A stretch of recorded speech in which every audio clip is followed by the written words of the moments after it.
There's something about a clinking glass that makes people shut up. Maybe it's the sound, sharp and deliberate, like punctuation in the middle of chaos.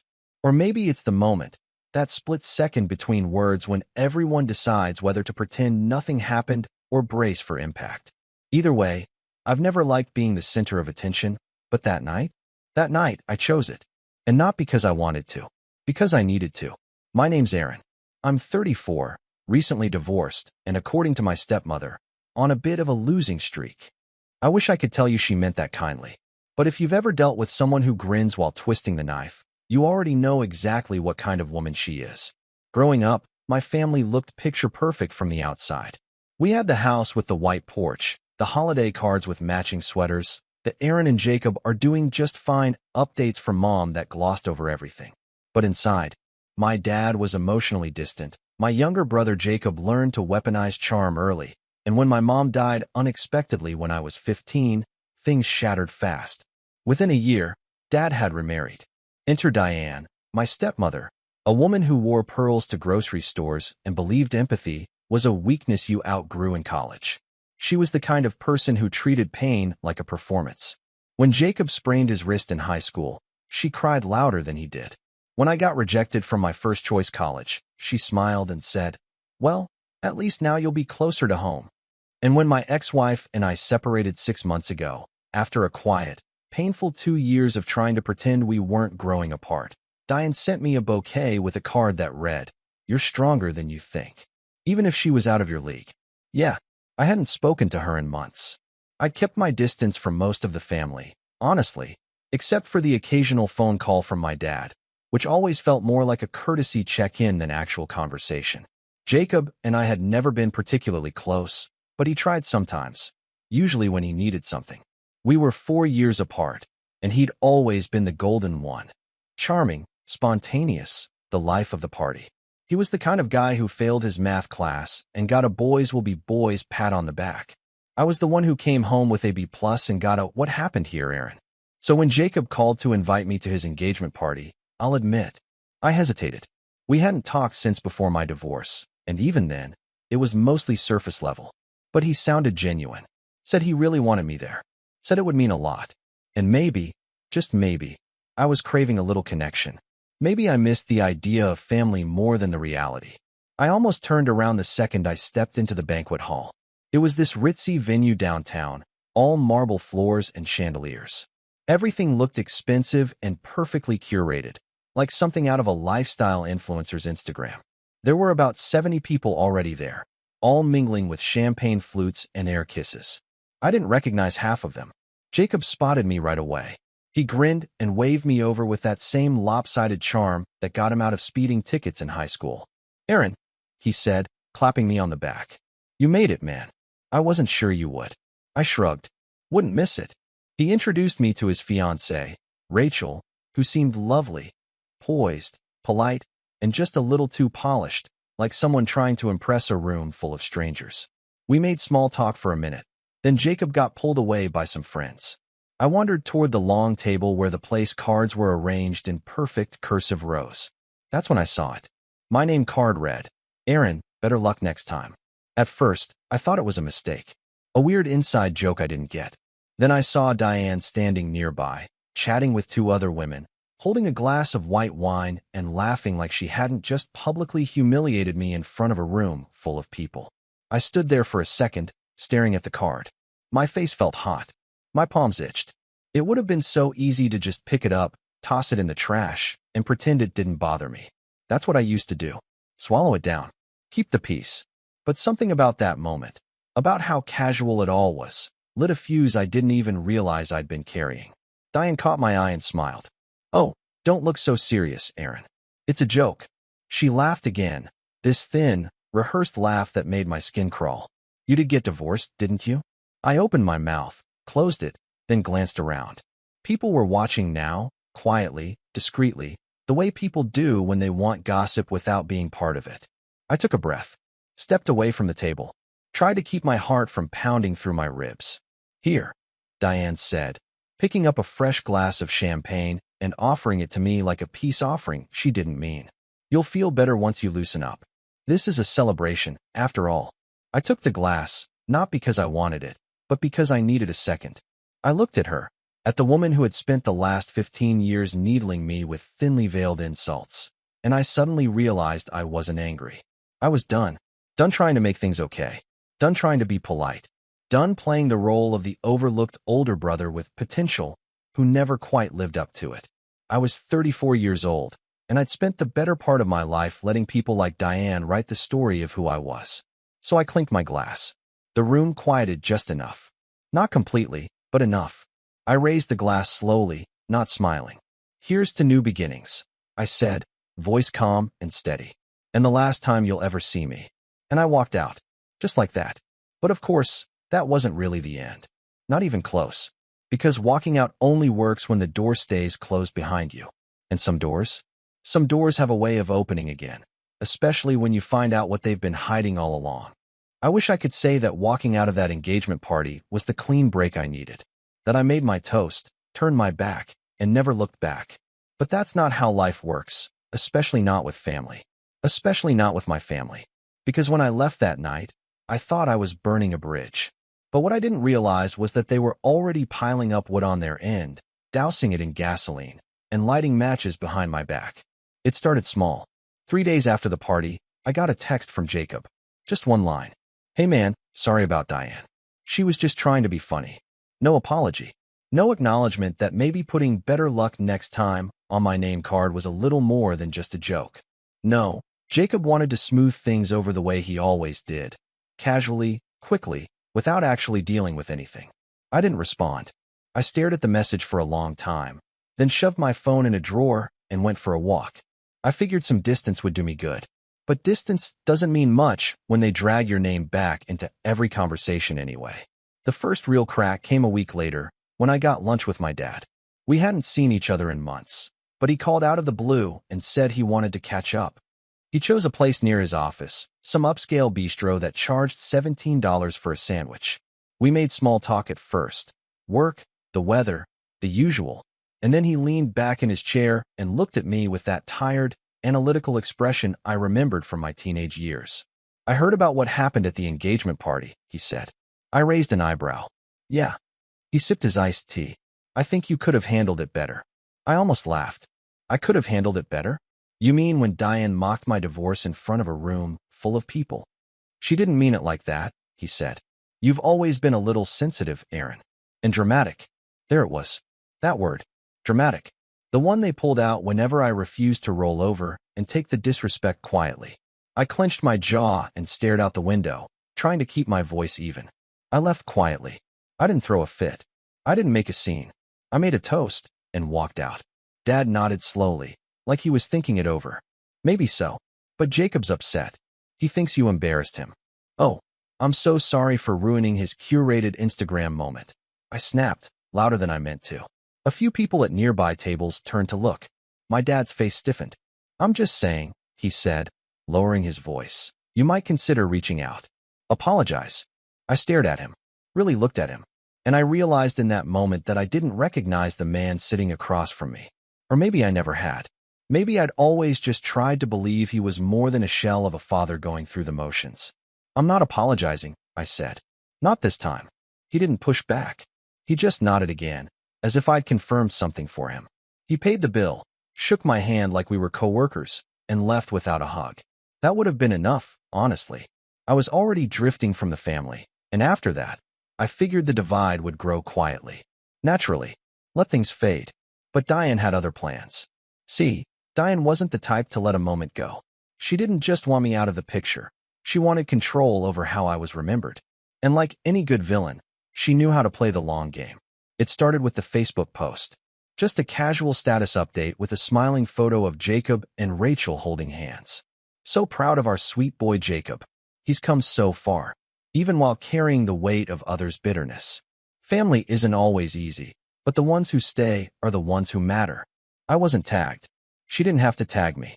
Everyone in our extended family knew exactly who she was talking about. My cousin Jenna texted me a screenshot with a "what" attached. I ignored it. Then came the whispers. At first from people I barely talked to, my aunt's husband's cousin, someone I met once at a reunion, but they spread fast. Comments about how I'd walked out for attention, how I couldn't handle seeing my brother happy. As if my personal pain was a vendetta. As if I was jealous. What stung most was that no one asked me why. They just assumed. And Jacob? He stayed silent. Which, in some ways, was worse than anything Diane could have posted. Silence from your own brother is loud in ways you can't explain. It tells people which side to pick. I let a month go by. I didn't reach out. I buried myself in work. Focused on rebuilding, on healing from the divorce, on learning who I was outside of everyone's expectations. It was slow, but it was something. I started therapy. I reconnected with a few old friends. And for a while, I felt okay. Then I got the wedding invitation. It was hand-delivered to my apartment by courier. No return address. Just a thick, white envelope with gold calligraphy that spelled out my name like I was a guest at some royal ball. Inside was the invitation. You are cordially invited to the wedding of Jacob Carter and Rachel Evans. It was extravagant, of course. The date was 3 months away. The venue a countryside vineyard that probably cost more than my annual salary. But what caught my eye wasn't the location or the RSVP card. It was the note tucked inside. Not from Jacob. From Diane. Dear Aaron, we would be delighted for you to attend, if you're ready to support your brother like a real man this time. No theatrics. No bitterness. Just family. Diane. I nearly tore it in half. But I didn't. I sat with it. Stared at it. Thought about every moment. Every sideways comment. Every passive-aggressive dig. Every time I'd bitten my tongue so hard, I tasted blood. And I realized something. They weren't just inviting me to the wedding. They were inviting me to fail again. To be the outsider. The afterthought. The +1 to my own humiliation. I didn't RSVP. I didn't say a word. I waited. And then the real betrayal came. About 6 weeks before the wedding, I got a call from my dad. Not a voice message, not a text. A full-on, old-fashioned phone call. Aaron, he said, his voice tight. I need to talk to you about something. I was already on edge. What is it? It's complicated. But Jacob and Rachel, well, they asked for a favor.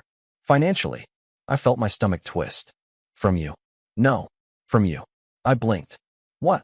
They're having some issues with the final venue payment, he said. Something with the caterers, I'm not sure. Jacob mentioned how well your company's been doing lately. And, well, they were hoping you might be willing to help out.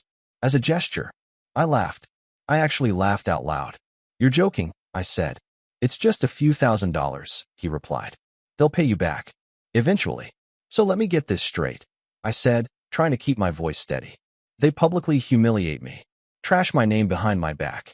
Send a wedding invite with a backhanded insult tucked inside. And now they want me to pay for it. Dad sighed. It's not about that. It's about family. No, I said. It's about control. And then came the part that burned. They already told the vendors you'd cover it, he said quietly. They assumed you'd say yes. I felt cold. Not angry. Not even shocked. Just cold. They what? I said. They looked, Diane said. Of course she did. I didn't let him finish. I hung up. For 2 full days, I didn't speak. Not to him. Not to Jacob. Not to anyone. I just sat with the weight of it all. The years of being overlooked. The years of being expected to absorb the blow, swallow the insult, smile through the pain. I kept hearing Diane's voice. You did get divorced, didn't you? And I thought, maybe it's time I started acting like someone who's got nothing left to lose. That was the breaking point. Not the name card. Not the Facebook post. Not the fake apology texts or the whispered rumors or even the absurd request for money. It was the assumption, the expectation that I'd play along, that I'd show up and smile and foot the bill for people who didn't respect me enough to say my name without mockery. They thought I'd stay quiet. But they forgot one thing. I've been quiet my whole life. And the thing about silence? When it breaks, it's loud. And I was about to make some noise. I didn't sleep much after that phone call. Not that night, or the night after. You'd think after all these years I'd be used to the emotional landmines my family liked to plant in every interaction. But this one hit different. Not because they asked for money, though that was galling, but because they assumed I'd say yes. Like I owed them. Like I was still the background character in their story, the responsible one they could rely on when things got messy. And that was the moment I realized something ugly. For most of my life, I had been that person. The fixer. The fallback. The dependable older brother who never made a scene, who always picked up the pieces, who didn't complain when his younger sibling got the spotlight while he cleaned up behind the curtain. Even when Diane entered our lives and started reshaping the narrative, even when Dad stopped seeing me as a son and started seeing me as a disappointment in waiting, I still played my part. I kept showing up. I kept trying. But trying had gotten me nothing. No respect. No understanding. Not even basic decency. So I unplugged for a while. I stopped checking my phone. Turned off notifications. Didn't answer the door when the mailman rang. I let the world go quiet, which, at first, felt like surrender. But after a few days, I realized it was something else. It was detox. From them. From the noise.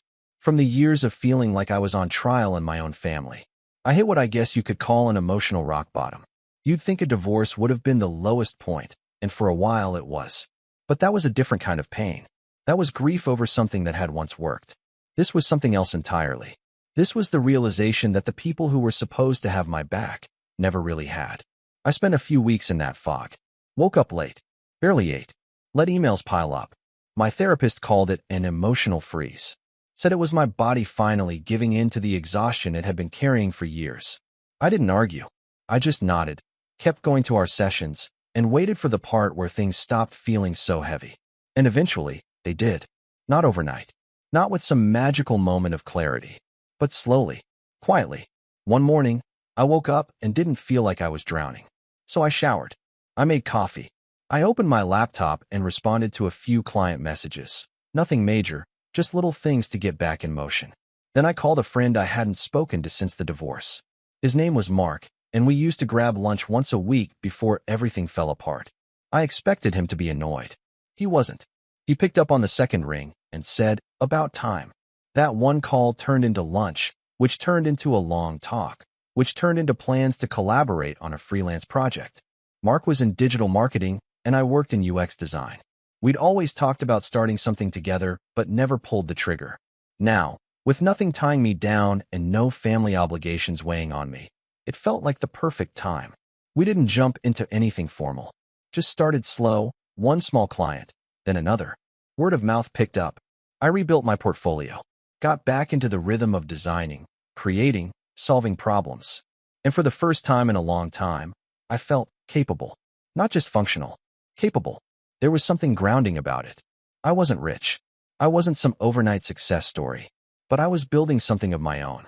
Something I didn't have to explain or apologize for. Something that didn't need Diane's approval or Jacob's shadow to exist. My apartment, once cluttered and gray, started feeling like mine again. I hung a few prints I'd been meaning to frame. I bought new bedding. Rearranged the furniture. It was a small space, but it was mine. No judgment. No expectations. Just peace.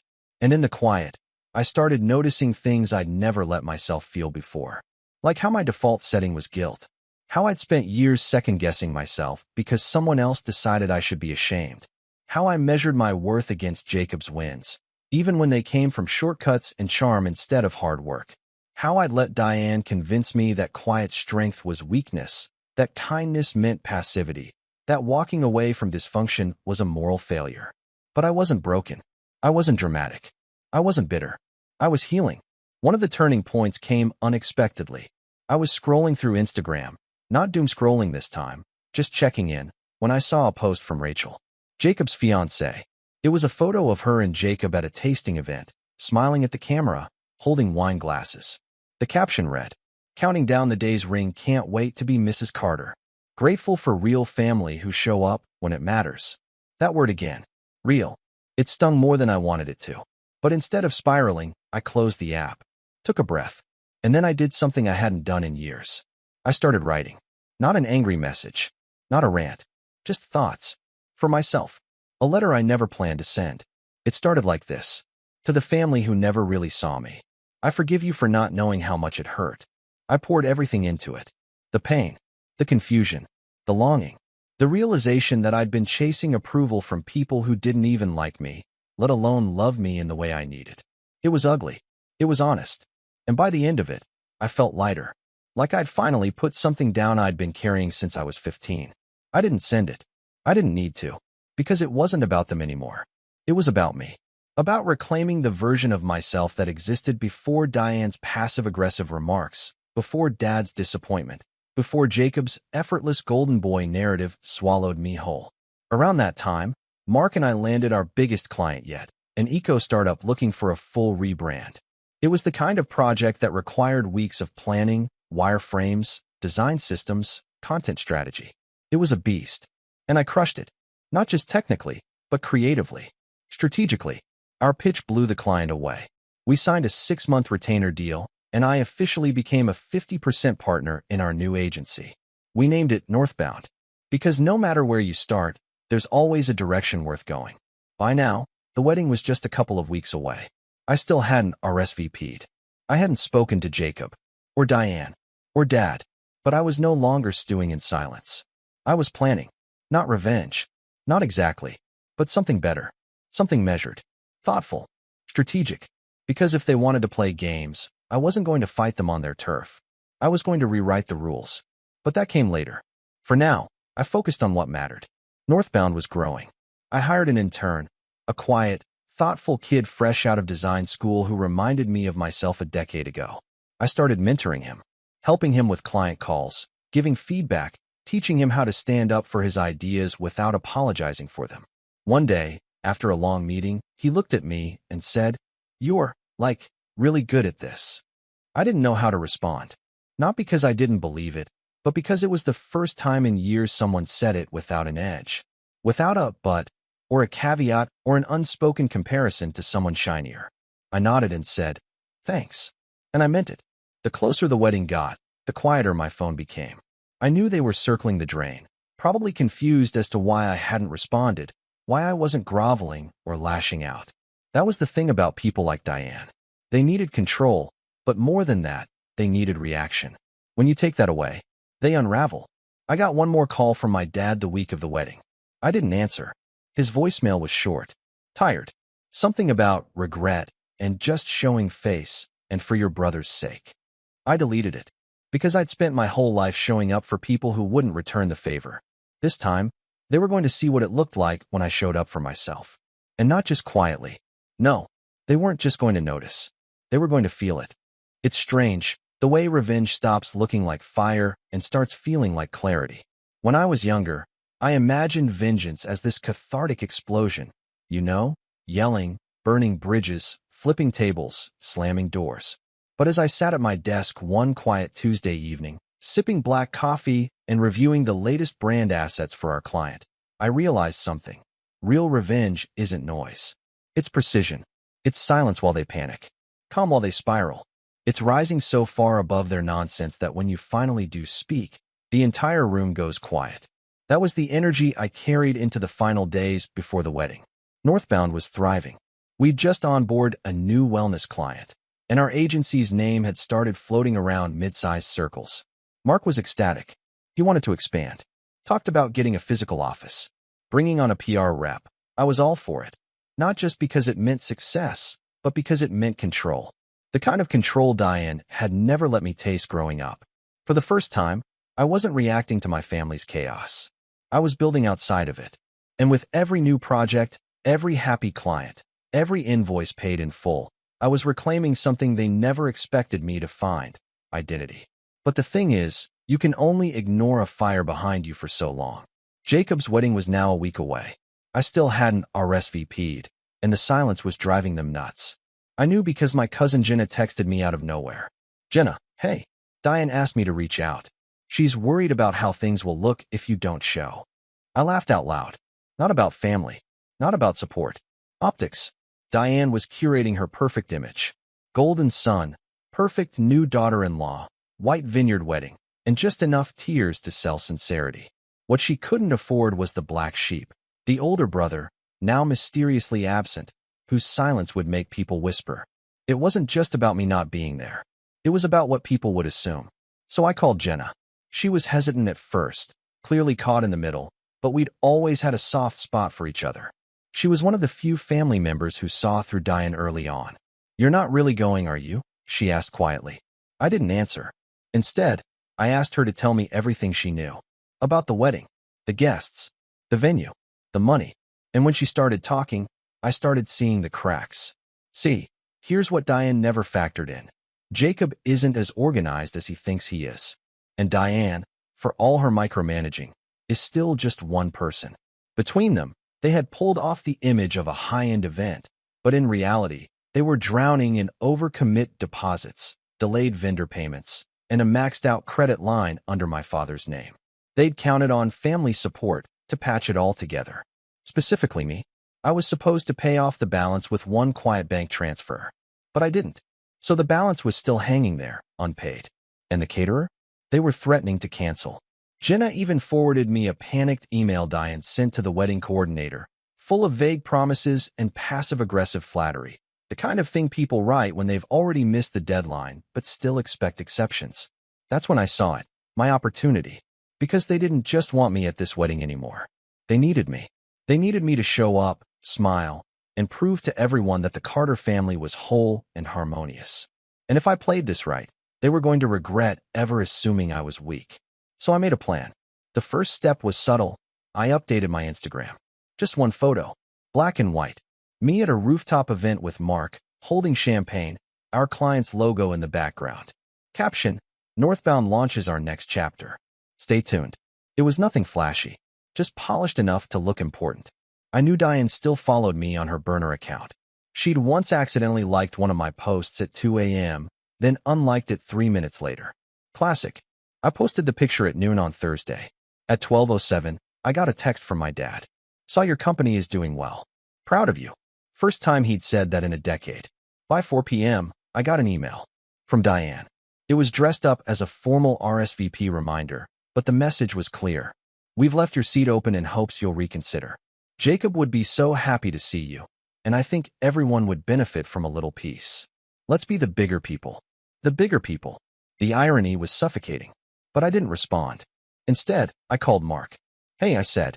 You know that pitch we're working on for Ecogen? Yeah, he said. The one you said we'd finish after the wedding week. We're finishing it before the wedding. He paused. You okay, man? I'm great, I said. I just need to clear my schedule that weekend. I've got something to take care of. The next few days were a blur of planning. I made calls, sent emails, pulled up every receipt, document, and message from my earlier interactions with Jacob and Diane. I compiled a folder, digital and physical, of everything they'd ever said or done that crossed the line. The name card, the bouquet, the voicemail from Dad asking for money, the text from Jenna confirming the unpaid vendors. Not to weaponize, not yet, but to prepare. Because if they were going to drag me back into their spotlight, I was going to control the script. And then, 3 days before the wedding, the final piece fell into place. Jenna called me again, whispering. I wasn't supposed to say anything, she said, but Diane's planning to do a family slideshow at the rehearsal dinner. Oh, I said, trying to keep my voice casual. She's cutting you out of it. I blinked. What? She said you won't be attending anyway, and she doesn't want to dampen the mood. It's basically Jacob's life story up to now. You're in one baby picture, and then you just disappear. I let that sink in. Erased. Not even subtle. I wasn't just the problem anymore. I was the inconvenient footnote they'd rather people forgot. And suddenly, I knew exactly how I was going to play this. No shouting. No drama. No confrontation in the middle of the vows. Just a quiet, public reminder. I'm not someone you erase. The night before the wedding, I sent a single message. To Jacob. Not long. Not emotional. Just, hey, I've decided to attend. Let me know if there's anything you need me to bring. He responded in under a minute. Really? That's awesome, man. Means a lot. Let me check with Diane Ree. Seating, but I think there's still space. Of course there's space. They never stopped counting on me. That night, I didn't sleep much. But not because I was anxious. Because I was ready. I ironed my best suit. The dark navy one I wore when Northbound got our first retainer client. I printed something and folded it neatly into an envelope. Then another. Then 3 more. Each with a name. Then I packed them in a slim black folder. And just before I zipped it up, I added one last thing. A copy of that letter I wrote months ago, the one I never sent. To the family who never really saw me. Because I wanted to remember who I was before this. Before the show. Before the silence. Before the toast that would change everything. Because what they didn't know, what they'd never seen coming, was that I wasn't just attending their perfect wedding. I was rewriting my role in their story. One truth at a time. The vineyard was perfect. Golden sunlight, white linen tents, flowers draped in cascading archways. The whole place looked like it had been airlifted from a wedding magazine. Guests mingled, laughed, posed for photos in front of curated backdrops that spelled out #Jacob and Rachel 2023 in gold script. I arrived 5 minutes before the ceremony. Sharp navy suit, polished shoes, calm expression. I didn't wear a tie. I didn't need to. People noticed. I caught the double takes, the stiff nods, the fake smiles. A few guests, cousins, old family friends, gave me hesitant greetings, unsure which version of me they were supposed to acknowledge. The bitter older brother Diane had been whispering about, or the quiet, successful man who'd just walked in like he owned the place. I nodded back, said little, let the silence do the work. Diane spotted me first. She froze mid-conversation, glass of wine in one hand, perfectly manicured smile cracking just slightly. She walked over like a politician at a fundraiser, warm, wide-eyed, pretending we hadn't been locked in a Cold War for months. Aaron, she said, tone sugary and brittle. You came. We weren't sure. You invited me. I replied flatly. I accepted. She laughed. Too loud. Of course. Well, it means so much to Jacob. We're just thrilled you could be here. I stared at her for a beat, then smiled politely. Wouldn't miss it. She looked relieved. Mistook my calm for surrender. That was her mistake. Because my calm wasn't submission. It was strategy. The ceremony itself was uneventful. Beautiful, sure. Vineyard weddings always are, but nothing out of the ordinary. Rachel walked down the aisle in a lace-trimmed gown, tears in her eyes. Jacob beamed. The officiant talked about love, family, growth. No one mentioned the missing caterer. Because that had been handled the night before, by me. See, Diane had finally scraped together the funds to cover the overdue balance, but I'd already gotten to the caterer first. I didn't cancel anything. I didn't even mention the drama. I simply offered to take care of the invoice as a gift, then politely declined to follow through after hearing Diane had opted to handle it instead. I made sure they were aware of the prior drama, the assumptions, the missed deadlines. So they came, but they came late. The food arrived 30 minutes behind schedule. And cold. That's not enough to ruin a wedding. But it's enough to shake a control freak like Diane. I watched her smile twitch every time a guest quietly asked if there were appetizers. I watched Rachel's father glance at his watch during the champagne delay. I hadn't torched the event. I just let reality catch up to their lies. But the real moment? The real moment came at the reception. Dinner was winding down. The MC, some over-enthusiastic friend of Jacob's from college, tapped the mic and asked everyone to gather near the stage for the slideshow. Diane's masterpiece. It started predictably. Baby pictures of Jacob, soft piano music, captions like "a boy full of dreams" and "always smiling." There were family beach trips, Christmas mornings, graduation shots. And as expected, I vanished somewhere around slide 8. From that point on, it was just Jacob and Diane, and occasionally Rachel. You'd never know he had a brother. Never know his real mother passed away. Never know there was once another branch to this family tree. The slideshow ended with a quote. The best families are made, not born. I stood in the back, arms crossed, watching the faces in the room. Some looked confused. Others exchanged glances. A few avoided looking at me at all. Perfect. The MC cleared his throat. And now, before we get to the toasts, we have a very special message from the groom's brother. Aaron, are you here? All heads turned. Jacob looked up from his seat, caught off guard but grinning. Clearly thought I was about to make amends. Offer a sentimental olive branch. Diane froze. I walked slowly to the mic. No rush. No dramatic music. Just silence and tension and my polished shoes against polished wood. I took the mic, looked out at a sea of polite anticipation. Then I smiled. Good evening, everyone. I'm Aaron, Jacob's older brother, the one who apparently died in 2002, judging by that slideshow. A few nervous laughs. Some startled. Others dead silent. But don't worry. I'm alive. And I'm grateful to be here today. Truly. I reached into my jacket, pulled out a stack of envelopes, held them up. See, I wasn't planning to speak. But since I've been asked, and since Diane worked so hard to curate the perfect image of this family, I thought it might be helpful to share a few alternate perspectives. I handed the first envelope to the MC. Inside are 5 letters. Short, honest. One each for my father, my brother, Diane, Rachel, and the slideshow itself. Yes, the slideshow gets its own. A few people chuckled. Most were holding their breath. These letters don't contain rage, or bitterness, or drama, just truth. The kind that gets lost when people are more concerned with appearances than accountability. I let that hang in the air. Then I leaned in. And if you'd prefer not to read them, that's fine.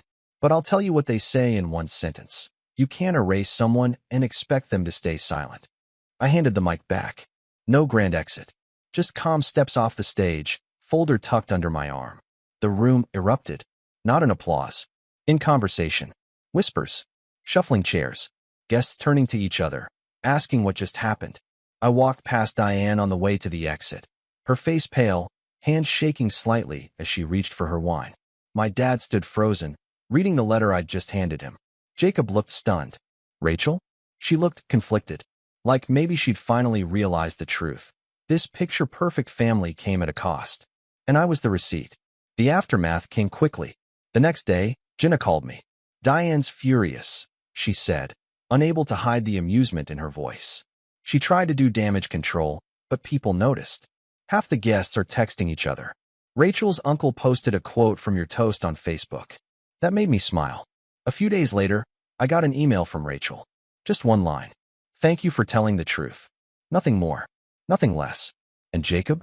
Silence. Of course. He was never built for confrontation. Only for charm and comfort. But the biggest surprise came from my dad. He called. His voice, when I picked up, was raw. Not angry. Not accusatory. Just quiet. I read your letter, he said. Twice. I said nothing. I should have stood up for you, he added after a beat. Back then. And now. More silence. Then. I don't expect forgiveness. But I'd like to start seeing things clearly, if you'll let me. I didn't answer right away. I just breathed. Then I said, we'll see. And that was enough. For now. Life moved on. Northbound expanded. We got that PR rep, moved into a co-working space downtown, hired our first full-time employee. I kept building, not in spite of what my family did, but because I'd finally stopped letting them define me. I was no longer the forgotten brother. No longer the fallback. No longer the ghost in their slideshow. And every time someone new asked me about my family, I didn't hesitate. I told the truth. Calmly. Clearly. Without shame. Because the greatest revenge isn't just showing them who you are. It's becoming someone they can't ignore. Even when they try. Even when they need to.